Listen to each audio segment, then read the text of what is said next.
You ever see pre-release material for a game and you just know the game is going to be peak? Like, you haven't even played it, but you can already tell the game is going to be great and one of the best games of the year. That's how I felt looking at pre-release material for Metaphor ReFantazio. So, I was looking forward to this game all year, and now it's finally released. Last time, we got the formula, but it did literally nothing, so we have to figure out a way to kill Luis. That one, yeah. Well, then you pass. I hereby appoint you to the position of my personal escort. What? You do know that I have an adoring public all over the continent, yes? Oh boy, so you're making me your manservant. How honored you must feel. Oh, but I kid. I'm just glad to have you aboard. I hate you already, but this is how I start. This is how Ayabihara starts. So, to be honest, this is how Ayabihara starts. So if this social link knocks it out of the park the way Ayabihara's did, she might become my favorite character. It all depends on how well they handle her social link. What? It's a mural. The old world is inscribed in archaic writing. I suppose this is some kind of ancient city. If those are buildings, they're preposterously tall. Wait, it looks like the building from our book! No. Are those monsters? It appears they're being worshipped. A word where they're not one god. That is indeed very different from the understanding of history from sancticism. I don't think we're going to guess our way to the right answer. Wait, this is just like our book! Did our world used to be like the book? Or the world of this game, I mean. The world after the ruin is described here in archaic writing. Based on the title, we can surmise it was depicted by those who had perished in a city torn asunder by flame, which would imply the world brought to the brink of destruction by a great war. What's on the bottom here? It looks like people gradually changing. Is that the monster on the left? What is... The people from old turned into humans. Yeah. The old people turned into humans. So, here's my working theory so far, is that in the past, our world used to be like the world in the book. But then it was brought to ruin because of the dragon. But then what is the meta-narrative? Wow, what is this place? I don't think we've seen anything like it before. Look, the sky is so strange to see something being so far underground. I shared your surprise when I first saw this place. This is Drakengray Shinjuku, the remains of an ancient civilization. It's literally just Shinjuku! Wait, those are like high-rises. This is literally just Shinjuku in Japan. It's Place Japan. These dungeons were not designed to be one-dayed. Especially without shit like will seeds keeping you going. You're probably going to see less of voiceover Khepri as the series goes forward, because I've already said everything I want to say about the game in the voiceovers until we get to the end and I can give a judgment on the story and all the characters. Again, I want to wait to the end to give my review of that because I want to have the whole game in one picture. One thing I do want to touch on, though, is how the game so far has avoided the Hoshino curse.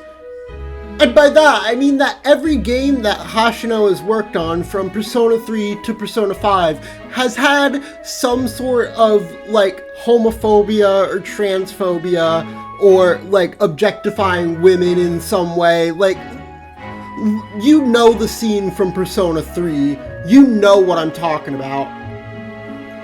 But surprisingly, there's been none of that in this game. There was no Operation Babe Hunt equivalent so far, despite us being on basically a beach arc. Despite all the racism in the story, the racism has a point because it's supposed to show how prejudiced this society in the game is, as well as how they work to fix that. And while there aren't any explicit queer characters so far, there also isn't anything making fun of queer people. And even when the game seems like it's getting close to objectifying women, it plays it off as a joke, like with the Gauntlet Runner scene with Nurse earlier in the game. And it's just nice to see a game with writing as good as Persona's, but without all the Hoshino bullshit. I love that. It's refreshing to see.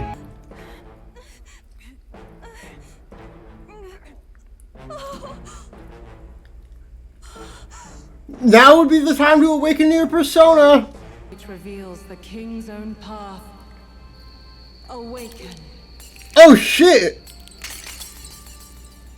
Let's go! It's only relevant as far as it matters for Luis's sake, Baz. Remember, we're doing this for a world where your blood don't matter, long as you can fend for yourself. Suppose, but what about them that can't fend for themselves? Like them village folk you helped save? He's gonna betray him! Reminds me of that god There and you're dead. They're gonna have, not divorce, what is the word? What is the word for disownment arc? Basilio's getting disowned from the family. It seems to dispel that magic. We have protective Magla? Powers. Why do we have protective? Hold on. Protective Magla. Wait! Talking about the king's That- magic. What's come over you, Stroll? You That's why Lewis wants A it! second. There's no doubt about it. This lance has the power to nullify the protection of the king's magic. Wait, I see you're offering me the type of handshake practiced by those in the outside world. It's just that for the Mastari, handshakes mean two different things. One meaning is simply trust, which you offer now, and the other meaning is... It matters not. That is, please don't let it worry you. This is the game, this is the character the game wants me to ship with MC, right? Like, Kasumian Royal. This is that character. Yes. I recalled something. That mysterious language, it's from the old world. So it goes back to the time of that city. Why would the king go out of his way to write in such an archaic language? The king was an avid researcher of magic and its origin. He even funded the Mage Academy from the royal treasury. It's not beyond possibility he would know such a language. Then the person whose name is written, they're probably long dead? Yup, I'm dead. That I couldn't say for certain, but I did figure something else. In front of the name is an alias, or perhaps more of a title. The True Seeker, Chara. I wanted to touch on one other thing, which is the archetype system. I think it's alright. I mean, I like how it only progresses once you hang out with people. It feels like an evolution of Persona rewarding you for hanging out with people through combat. However, I do have one gripe with it because I think it's a bit of a double-edged sword. On one hand, it incentivizes hanging out with people, which is great, but on the other hand, it makes it so if you haven't hung out with someone as much, that archetype skills are nigh on useless. So, on the one hand, it really makes you prioritize who you're hanging out with, but on the other hand, it keeps your skills really weak for the other archetypes that you haven't hung out with.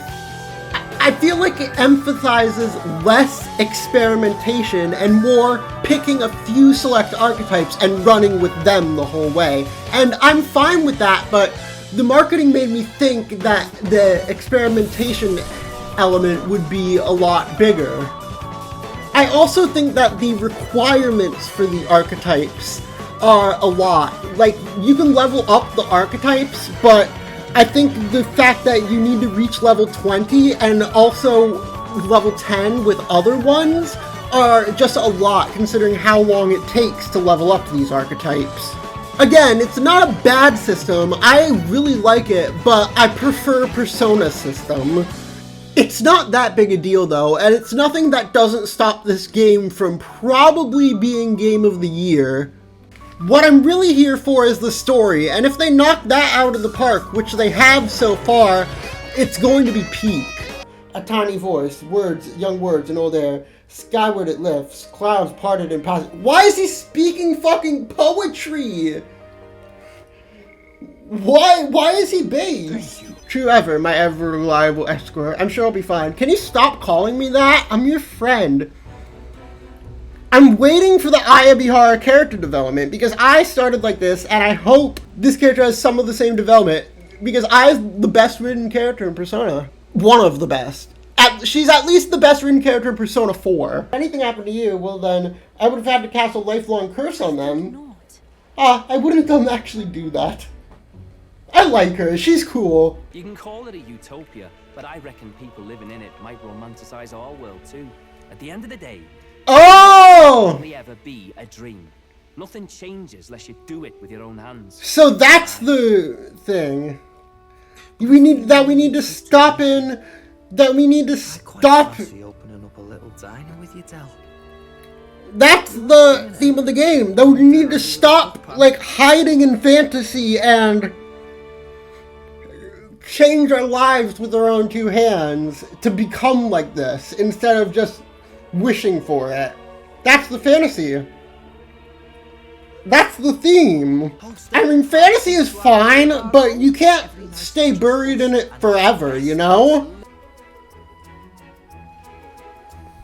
Ooh! Let's go with our favorite Weirdgirl. I think she's one of my favorite characters in the game. Roll the bicycle all of a sudden. There's peril when gazing upon a smile such as mine, so by donning this mask, I'm protecting you. Juno warned me that my smile was enough to knock everyone out, and thank goodness she did, as my carelessness was enough to hear you.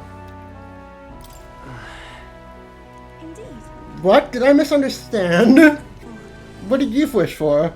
Mine was for you. Oh, hell yeah. Riz? Actually, my wish was about you, Ufa. Riz? W Riz! Let's go, chat. The Persona influences are here. Can you say that to the guys? Metaphor all festival. No, you can't. You can't say it to the guys. Average Hoshino moment. Average Persona moment! Oh wait, you can't say it to Hulkenberg either. Can you only say it to Yufa? Is the game really pushing that romance option? No, you can say it to Gallica too. At least you can hang out with the others. But it's wild that the only people you can say you can riz up are Yufa and Gallica. That's wild to me. I heard him talk about his ideal world, and it sounds like a world where we'd have died alone in the dirt. Let's go, Basilio! Betray them! Do you plan to kill Count Luis? He knows. He's on to us. He knows. I saw it with my own eyes. That lance gets past the king's magic. That means it can kill a candidate. They were testing it among themselves, and Lady Juno was right there with them. Shit! Our cover's blown. And on that suspenseful note, I think it's a good place to end the episode. See you all next time.